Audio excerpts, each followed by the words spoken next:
네, 인사하겠습니다. 안녕하십니까? 꼰대라는 단어 아세요? 꼰대. 나는 꼰대다. 이렇게 생각하는 분 계십니까? 이거는 은어죠. 표준말은 아니고 은어인데, 노인 또는 기성세대 또는 선생을 뜻하는 은어입니다. 그런데 이제 그 원래 의미에서 확장이 돼서, 그리고 변형돼서 연령대와 상관없이 권위주의적인 사고방식을 가진 사람을 지칭하는 말입니다. 그래서 청년 중에도 꼰대가 있다면서요? 예. 그래서 나 때는 그러지 않았어, 나 때는 이랬어, 이런 말을 하면 꼰대 소리 듣기 쉽습니다. 그런데 신앙의 측면에 있어서 보면 세월이 가고 상황이 바뀌어도 변하지 말아야 할 것들이 있습니다. 그런 경우 과거의 본을 따라서 사실 회복해야 할 것들입니다. 초대교회 성도들이 만약에 우리 앞에 나타나서 우리 때는 이랬어 이렇게 라고 말씀하시면 꼰대라고 하시겠어요? 그렇지 않겠죠? 그래서 오늘 저는 제대로 꼰대 소리를 듣고자 합니다. 사사기 12장 8절로 15절을 통해서 헌신과 희생은 없고 누림만 있는 선민에 대해서 생각해 보기를 원합니다. 본문을 제가 읽겠습니다. 사사기 12장 8절부터 15절입니다. 그 뒤를 이어 베들레헴의 입산이 이스라엘의 사사가 되었더라. 그가 아들 30명과 딸 30명을 두었더니 그가 딸들을 밖으로 시집 보냈고 아들들을 위하여는 밖에서 여자 30명을 데려왔더라. 그가 이스라엘의 사사가 된 지 7년이라. 입산이 죽음에 베들레헴에 장사되었더라. 그 뒤를 이어 스불론 사람 엘론이 이스라엘의 사사가 되어 10년 동안 이스라엘을 다스렸더라. 스불론 사람 엘론이 죽음에 스불론 땅 아얄론에 장사되었더라. 13절입니다. 그 뒤를 이어 바라돈 사람 힐렐의 아들 압돈이 이스라엘의 사사가 되었더라. 그에게 아들 40명과 손자 30명이 있어 어린 낙이 70마리를 탔더라. 압돈이 이스라엘의 사사가 된 지 8년이라. 비라돈 사람 힐렐의 아들 압돈이 죽음에 에브라임 땅 아말렉 사람의 산지 비라돈에 장사되었더라. 이렇게 15절까지 읽었습니다. 오늘 저는 이 주제에서 우리 현실 인식을 해보기를 원합니다. 현실 인식 첫 번째는 우리는 풍요와 누림의 시대를 살고 있다라고 하는 것입니다. 여기 세 명의 소사사들이 등장합니다. 입산, 엘론, 압돈. 이들이 활동한 시대는 전쟁이 없었습니다. 평화의 시대였습니다. 그러니까 입산은 자손이 번성하는 복을 누렸음을 사사기 기자는 알려주고 있습니다. 스불론, 여기 베들레헴이라고 나오는데 베들레헴이 북쪽에 있는 베들레헴과 남쪽에 있는 베들레헴이 있었어요. 우리가 알고 있는 예수님이 탄생지 베들레헴은 남쪽에 있는 유다 베들레헴이고, 여기 입산이 있던 베들레헴은 스불론 베들레헴입니다. 근데 북쪽에 있는 베들레헴이에요. 근데 입산은 자녀가 총 몇 명이었는 거 하니 60명이었어요. 60명을 어떻게 낳나? 6명도 벅찬데 60명이었습니다. 아들 30명, 죄송합니다. 큰일 났네 이거. 딸 30명. 그리고 다 결혼했어요. 딸들은 밖으로 시집 보냈고 며느리는 밖에서. 그 밖이 이방 민족이었는지 아니면 다른 부족이었는지 정확히 알 수는 없지만 아마도 다른 그 부족, 다른 지파 사람들로 추정이 됩니다. 그래서 이스라엘 백성 가운데서 뭔가 이렇게 결혼을 통해서 서로 유대를 곤고히 하는 정책을 쓰지 않았을까 이런 생각이 듭니다. 그런데 중요한 거는 자녀가 이렇게 많았다는 거예요. 그러니까 60명의 자녀를 한 아내로부터 낳을 수 있을까요? 1년에 한 명씩 낳아도 이게 60년 걸려요. 그죠? 그렇지 않았을 거예요. 그러면 아내가 굉장히 많았던 것으로 추정이 되죠. 구약 성경적 축복, 풍요는 다산입니다. 다산. 자녀를 많이 낳는 거예요. 그리고 다 번성하는 거, 자손이 번성하는 것. 그것이 구약 성경적 풍요의 중요한 지표 중에 하나입니다. 그러면 이 입사는 굉장히 풍요로운 삶을 누린 사람이라고 이해할 수가 있겠습니다. 압돈 역시 자녀가 번성하고 부유한 복을 누렸습니다. 아들이 40명, 손자가 30명입니다. 그리고 그 아들들과 손자들이 다 나귀를 탔어요. 아들 40명, 손자 30명 합치니까 70명인데 70명이 나귀를 탔어요. 나귀 타는 게 별거 아닌 것 같지만 그 시대에 이 고대 사회에서 나귀는 쉽지 않은, 구하기 쉽지 않은 그런 짐승이에요. 탈짐승이죠. 그 나귀 타는 건 굉장한 부자였다, 이렇게 이해할 수가 있겠습니다. 요즘 말로 하면 람보르기니를 타고 다닌다든지, 손자까지 다 람보르기니 이런 걸, 포르쉐 이런 거 다 타고 다니는 거예요. 그 이상일 수도 있겠습니다. 그러니까 다산과 풍요, 이걸 누린 사람이었죠. 자, 오늘날 우리를 한번 살펴보시죠. 현재 대한민국은 한민족 역사상 가장 국력이 강하고 부유한 나라입니다. 우리나라 역사 가운데에서 야, 그때가 좋았어, 그렇게 생각하는 나라가 있으십니까? 고구려, 고구려 많이 생각하시죠? 삼국시대 고구려가 만주를 지배했던 나라, 강력한 나라, 이렇게 생각을 하는데 고구려보다 지금 대한민국이 훨씬 더 부강한 나라입니다. 전국경제인연합회에서 2023년 5월 17일 발표한 통계로 보는 대한민국의 국제적 위상 현주소라는 보고서가 있습니다. 거기서 보면 군사력, 경제력, 혁신 능력, 경제안보, 영향력, 이 5개 분야에서 G7 국가들과 한국의 상대적 위치를 비교 분석을 했습니다. 분석에서 IMF와 그다음 국제기구, IMF 같은 그런 국제기구와 여러 평가기관 보고서가 반영이 됐습니다. 종합평가를 해보니 2022년 기준으로 6위입니다. 전 세계 6위, 국력이. 그런가 하면 글로벌 마케팅 기업인 BAV 그룹과 펜실베니아 대학교에서 공동조사에서 발표한 2022년 글로벌 국력 순위에서도 역시 한국은 64.7점을 받아서 6위를 차지했습니다. 여러분이 살고 있는 나라가 이렇게 세계 6위예요. 잘 사는 나라입니다. 저와 같은 세대 사람들은 다 동일한 건 아니지만 고무신을 신다가 스마트폰을 쓰고 고속철도를 타고 다닙니다. 고무신 신고 다녔어요, 제가 어렸을 때. 까막 고무신 아십니까? 그런가 하면 해외여행을 많이 하시죠. 계절에 따라서 1년에 한두 번은 해외여행 다니는 이런 사람들이 굉장히 많지 않습니까?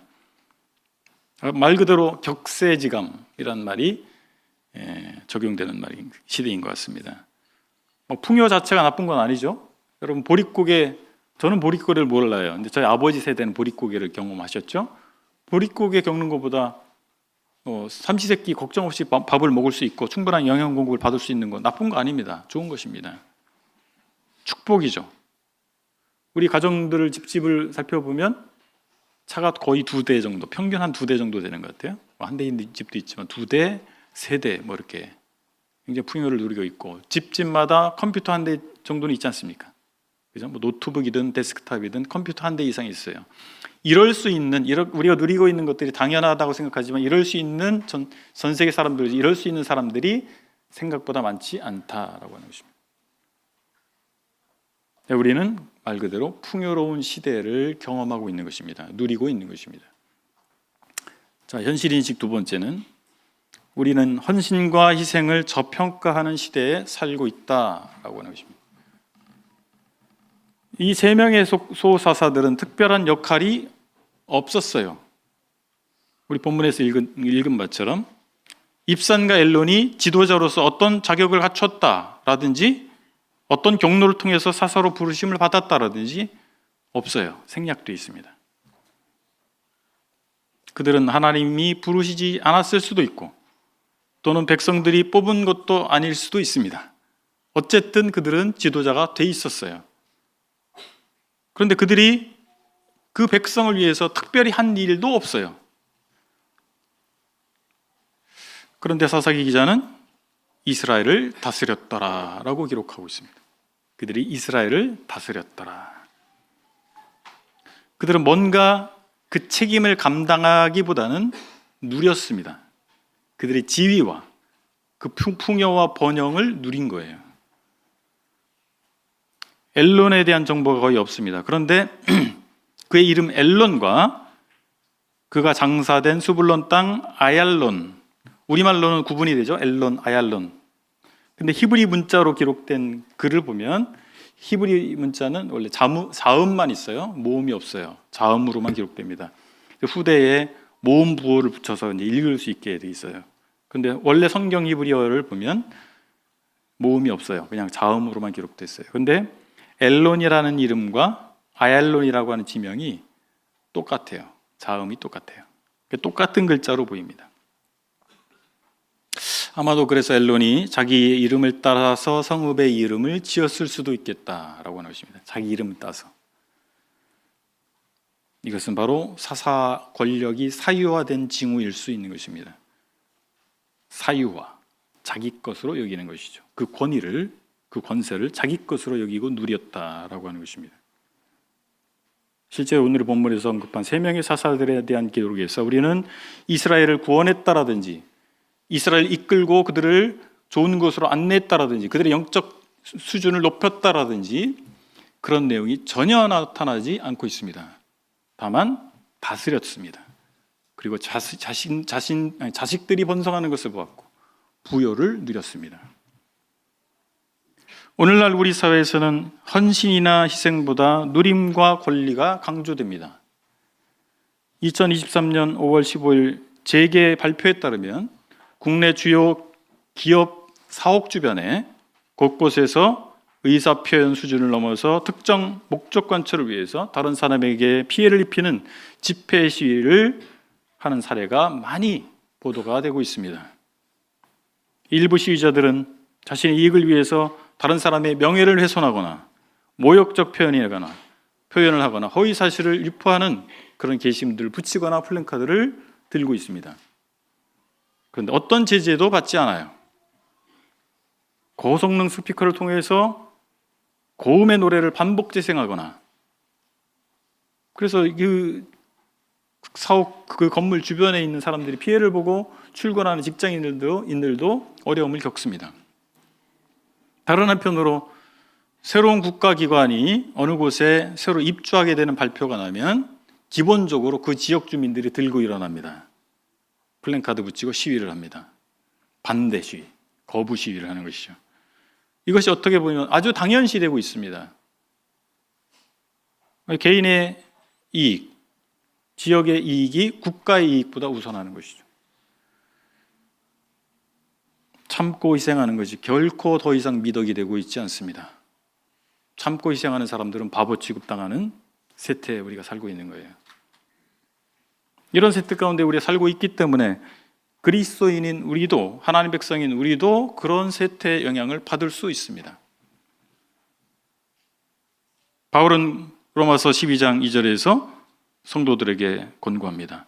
너희는 이 세대를 본받지 말고 오직 마음을 새롭게 함으로 변화를 받아 하나님의 선하시고 기뻐하시고 온전하신 뜻이 무엇인지 분별하도록 하라.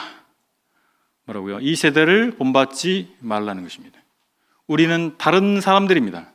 구별된 사람들입니다. 현실인식 세 번째는 우리도 헌신과 희생 대신 누림을 선호할 수 있다라고 하는 것입니다. 우리가 이 세상에 사는 이유는 무엇입니까?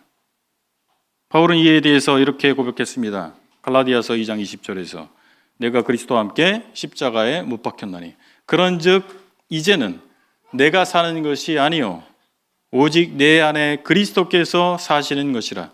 이제 내가 육체 가운데 사는 것은 나를 사랑하사 나를 위하여 자기 자신을 버리신 하나님의 아들을 믿는 믿음 안에서 사는 것이라. 아멘. 아멘이시죠? 예, 그렇습니다. 이 말씀에 우리는 아멘 하셔야 돼요. 우리가 사는 이유는 무엇입니까? 그것을 우리가 자주 잊어요. 세상 사람들이 사는 이유처럼 그들에게서 이유를 찾고 우리가 그렇게 살아갈 수도 있습니다. 우리가 사는 이유를 잊지 마시기 바랍니다. 그 이유는 나를 사랑하사 나를 위하여 목숨을 내어놓으신 예수 그리스도를 믿는 믿음으로 사는 것입니다. 나의 뜻을 위해서가 아니라, 나의 목적을 위해서가 아니라, 나의 행복을 위해서가 아니라 그분의 뜻을 이루는데 우리 삶의 이유가 있습니다. 우리는 헌신과 희생의 정체성을 살려야 합니다. 십자가에 달리신 예수 그리스도를 믿는 사람들의 모임, 그것이 교회입니다. 누구요? 십자가에 달리신 예수 그리스도를 믿는 사람들의 모임, 그 공동체가 교회입니다. 그래서 교회의 정체성은 헌신과 희생에 있습니다. 십자가에서 자신을 내어놓으신, 자기의 목숨을 내어놓으신, 자신을 희생하신 예수님을 믿는 사람들의 모임이 교회이기 때문에 교회의 정체성은 헌신과 희생으로 정의할 수 있습니다. 그런데 이런 개념이 이익 집단인 회사라든지 이런 데는 적용되지 않습니다. 그런 조직에서는 기여와 보상의 원리가 작동합니다. 뭐라고요? 기여와 보상. 그래서 기여한 만큼 돈을 받는, 보상받는 체계입니다. 그게 회사예요. 그게 이익 집단입니다. 기여를 많이 하면 돈을 더 많이 줘요. 기여를 적게 하면 적은 돈을 줍니다. 그러나 교회는 보상을 기대하지 않고 헌신하고 희생하는 공동체입니다. 헌신과 희생의 원리는 첫 번째로 교회 재정의 운영 및 사용에 있어서 적용되어야 될 것입니다. 우리가 속한 사회와 세태의 흐름에 우리가 익숙해지면서 교회에서도 헌신과 희생보다는 누림과 보상 또는 편리함을 추구할 수도 있습니다. 돈으로 해결하는 방식이 교회에도 들어오는 것입니다. 그러나 교회 재정은 어떻습니까? 어떻게 해서 교회 재정이 모아졌을까요? 우리 중에 부자인 분들도 계시지만 하루 먹고 하루 사는 분도 있을 수 있습니다. 다양한 분들이 헌금을 해서 모아진 게 우리 재정이에요. 이것을 잊어서는 안 됩니다. 그래서 돈 몇만 원, 몇십만 원, 심지어 몇백만 원을 쉽게 사용해서는 안 됩니다. 어떤 사람들은 정말 아껴서 정말 자기 살기도 어려운 가운데에서 구차한 중에 11조를 하는 분들이 있는 거예요. 그분들에게는 만 원이 큰 돈일 수 있습니다. 그래서 낭비가 없어야 되는 거예요. 교회 재정을 허투루 사용해서는 안 될 것입니다.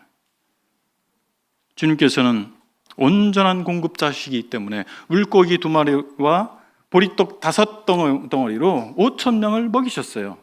그런데 주님께서 5,000명을 먹이시고 나서 당부하셨습니다. 남은 조각을 거두고 버리는 것이 없게 하라. 무에서 유를 창조하시는 주님이시잖아요. 아무것도 아닌 한 소년의 한 끼 식사를 가지고 5,000명이 넘는 사람들을 먹이신 자리에서 버리는 것이 없게 하라. 왜 그러셨을까요? 주님의 마음이에요. 우리 주님의 마음으로 이 교회의 재정 문제에 대해서 관심을 가지셔야 되고, 재정뿐만 아니라 이 건물과 우리가 소용되는 모든 것에 대해서 생각해 봐야 되는 것입니다. 우리가 모일 때 발생하는 헌신의 영역과 희생의 영역이 있습니다. 우리가 모이면 누군가 헌신해야 돼요. 누군가 희생해야 됩니다. 그래야 우리가 안락하게 모일 수가 있고 말씀을 들을 수 있고 교제할 수 있는 거예요. 그렇죠? 그런데 어디까지 그것을 교회 재정으로 해결할 것인가? 이것을 고민해 봐야 됩니다. 우리는 내 것이 아닌 우리 것이 되는 순간 아끼지 않는 습성을 가지고 있어요. 우리 것이 되는 순간 망가지거나 사라집니다. 신기한 노릇이죠. 우리 것이 되는 순간 망가져요. 그리고 사라져요. 주님의 이름으로 모아진 헌금을 주님께서 기뻐하시는 방식으로 주님께서 기뻐하시는 곳에 사용해야 됩니다. 버리는 것이 없게 하라. 또한 성도들의 헌신을 금전적으로 보상하는 것을 일반화하는 것을 주의해야 됩니다. 우리는 헌신하는 성도들을 격려할 필요가 있습니다. 지난 말씀에서 제가 그런 말씀드렸잖아요. 동역자들을 격려해야 된다. 동역자들을 보호해야 된다. 그 말씀 드렸죠? 격려할 필요가 있어요. 그렇지만 그 헌신에 대해서 일일이 금전적으로 보상하려는 것은 헌신하는 공동체의 원리에 맞지 않습니다. 헌신하고 희생하는 공동체의 정체성에 맞지 않는 것입니다. 여러분, 개 혹시 가입하고 있는 개가 있어요? 개 모임. 개 모임의 원리는 어떻습니까? 갯돈을 내요. 그리고 뭐 번호표를 뽑든지 해서 개 타는 날이 정해지죠. 그래서 그 목돈을 얻게 되는 거예요. 돌아가면서 얻습니다. 그러나 교회는 개 모임이 아닙니다. 자치교회가 그런 방식으로 운영될 수 있습니다. 그래서는 안 될 것입니다. 어느 지역교회 얘기를 들었어요. 뭐 특별한 목적 없이 성도들끼리 어떻게 하다 보니까 밥 먹으러 왔어요, 식당에서. 근데 그 교회는 법인카드가 있답니다. 그 밥 먹고 법인카드로 카드를 긁는데요. 그래서 그 교회에 부임한 목회자가 깜짝 놀랐대요. 그 얘기를 들었어요. 그런 형태가 바로 교회를 계모임과 같이 여기는 데서 오는 것이 아니겠습니까? 뭐 적절하게 다 헌금했어요. 그리고 공금이라고, 우리 돈이라고 하는 게 생겼어요. 그것을 쓰는 거예요. 먹고 마시고 즐기는데 그냥 쓰는 거죠. 헌신과 희생의 원리는 두 번째로 사역의 현장에서 적용돼야 됩니다. 우리 각자가 맡은 책임이 있습니다. 각 부서 사역입니다. 우리는 어떤 태도로 임하고 있습니까? 저는 직장 생활을 13년을 했습니다. 목회하기 전에 직장 생활 13년을 했습니다. 저희 직장 생활 중에 경험하고 배운 것 중에 하나는 세속적 이익을 위한 일에서도 결코 적당히나 대충이 용납되지 않는다라고 하는 것입니다. 그런데 놀라운 것은 하나님의 일을 한다는 사람들이 적당히 대충 그리고 즉흥적으로 하는 경우가 많다라고 하는 것이죠. 저는 직장생활 13년 동안 거의 매일 야근을 했습니다. 물론 주중지표가 있는 날은 선배들의 눈치를 보면서 칼퇴근을 했어요. 정말 눈치 보면서 나왔어요. 그래서 저희 평균 퇴근 시간을 어림짐작해 보니까 밤 9시, 10시입니다. 평균 퇴근 시간이. 저희 마지막 직장에서의 경험은 새벽 퇴근, 새벽 출근. 이해되십니까? 새벽 퇴근, 새벽 출근을 하는 날이 부지기수였습니다. 매주 월요일 아침에 그 주에 진행된 일들에 대해서 간부회의가 있었습니다. 주일날 오후 6시가 되면 그게 몰려오기 시작해요. 월요일날 그 회의에 대한 중압감. 가서 무슨 말을 해야 되고 어떻게 해야 될까.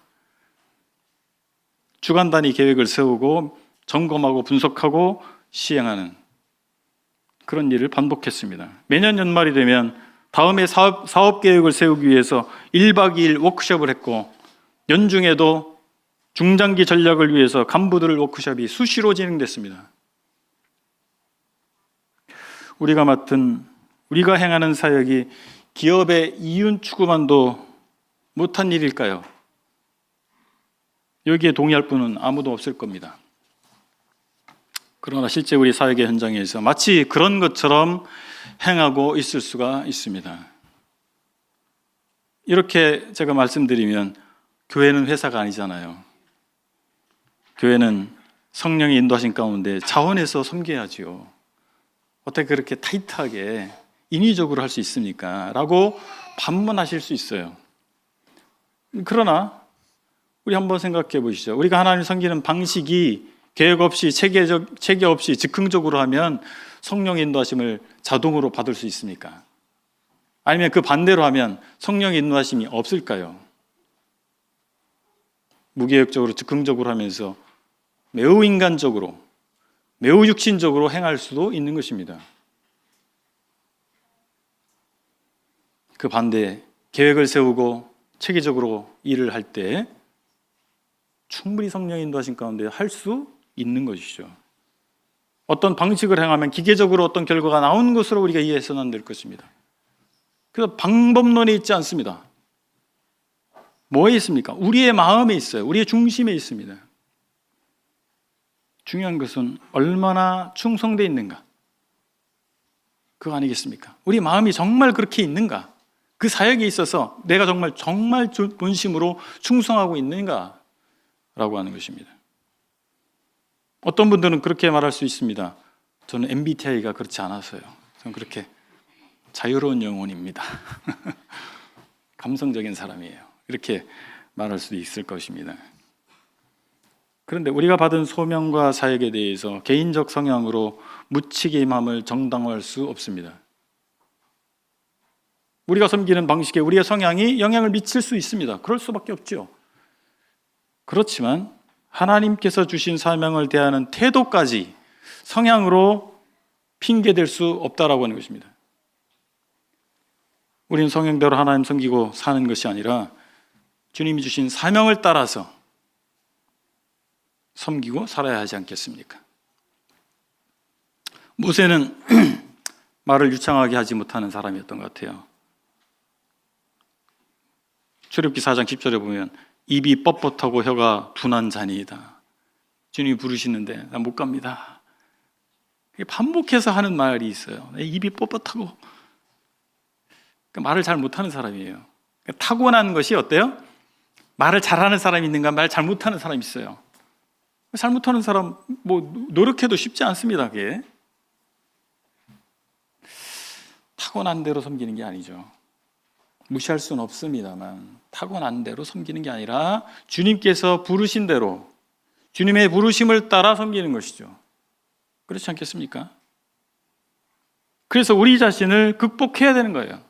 주님께서 말씀하십니다. 이에 예수께서 제자들에게 이르시되 누구든지 나를 따라오려거든 자기를 부인하고 자기 십자가를 지고 나를 따를 것이니라. 태생대로 자기 하고 싶은 대로 그게 아니고 자기를 부인하고 해요. 여러분 자기 부인이 잘 되시나요? 제가 예수님 믿은 지 30년이 넘었는데 지금도 씨름하고 있습니다. 자기를 부인하는 게 너무 어려워요. 그런데 계속해서 우리가 완벽하게 할 수는 없지만 지속적으로 우리 자신을 부인하려고 해야 됩니다. 나의 MBTI를 부인하고 나의 성향을 부인하고 내 생각을 부인하고 십자가를 지는 것입니다. 주님 주신 사명을 붙들고 가는 것입니다.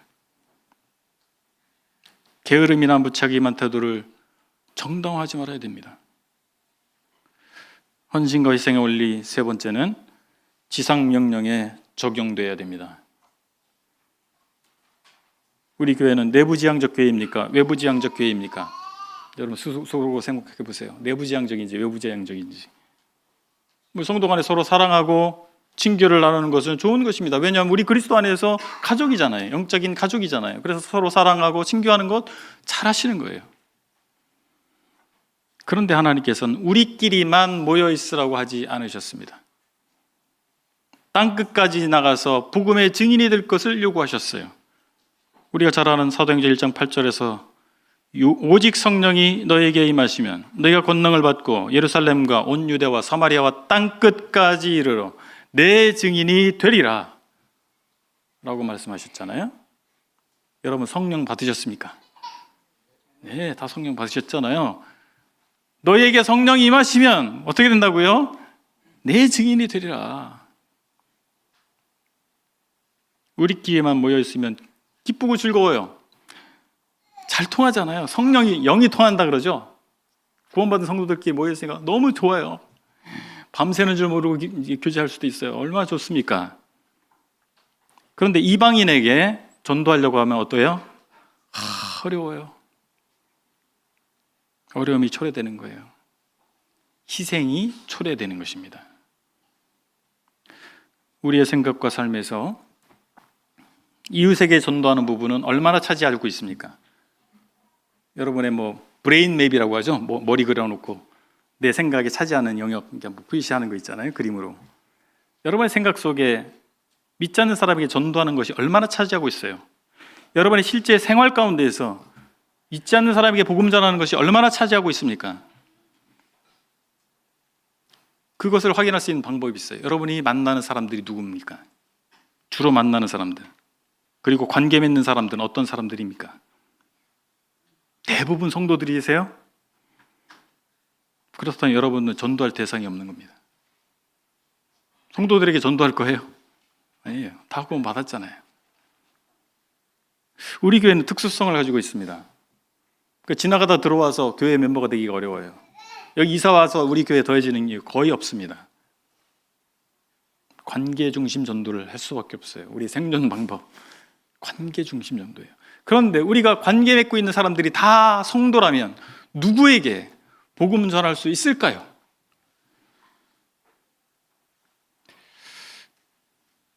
우리끼리 서로 만나면 좋고 함께 말씀 듣고 예배하는 것으로만 만족한다면 우리는 굳이 믿지 않는 이웃들과 관계 맺을 이유가 없어요. 그 세속적인 사람들 잘 통하지도 않는 그런 사람들과 뭐하러 관계 맺어요? 뭐하러 친해질 이유가 없어요. 우리끼리 그냥 교제하고 말씀 공부하고 말씀 듣고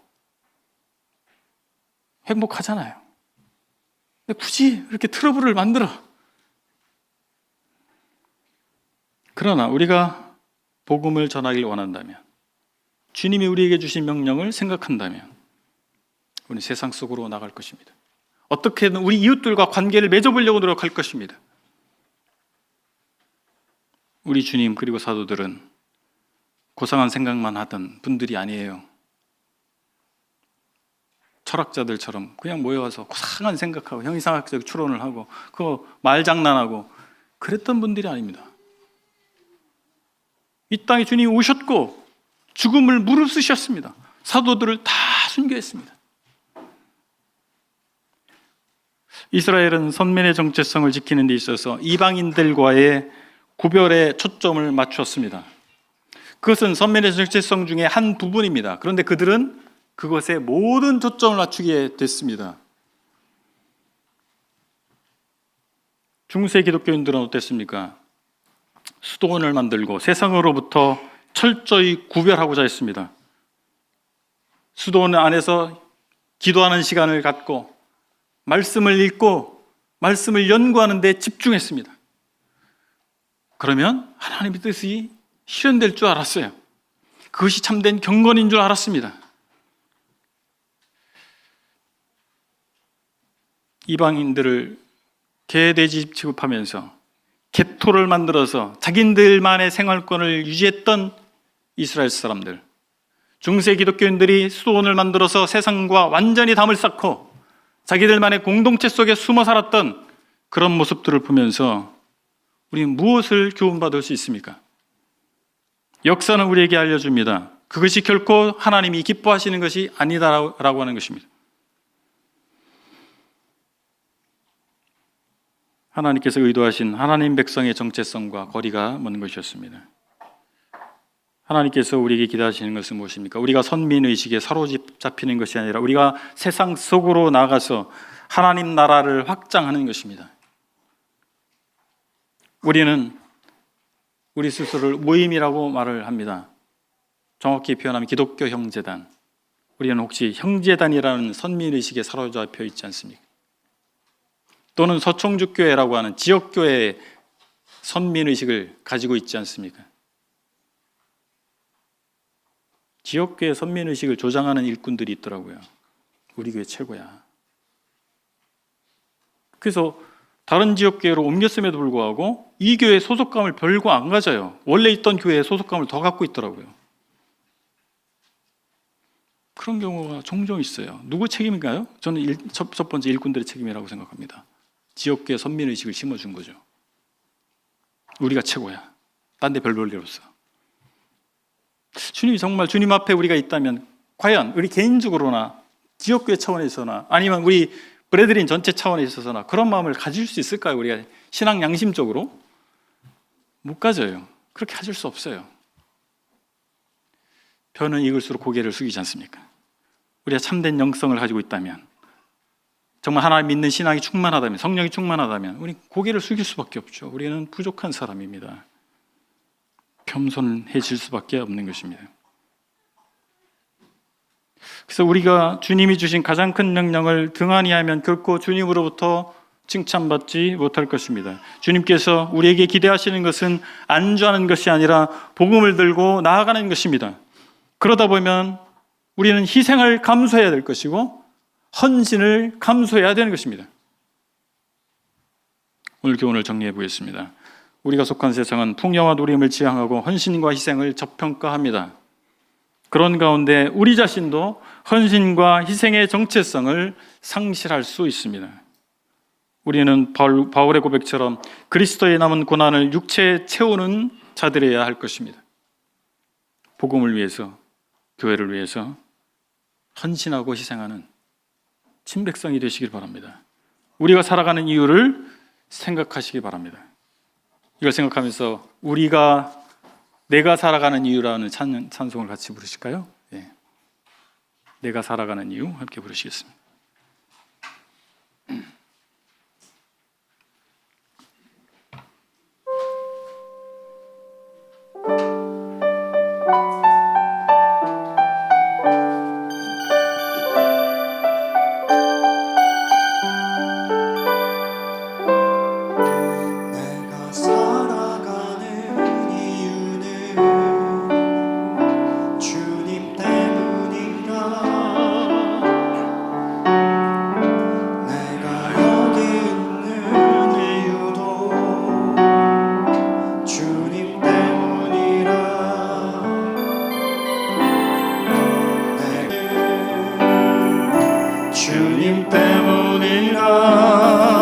내가 여기 있는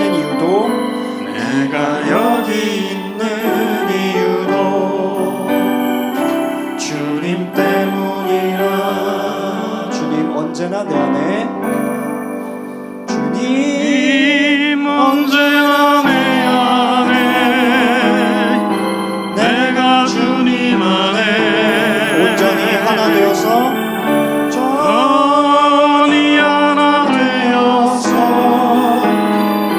주의 형상 되니.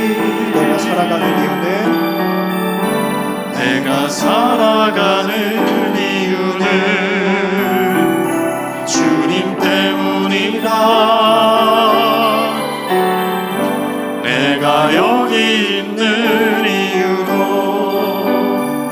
주님 때문이라. 내가 살아가는 이유는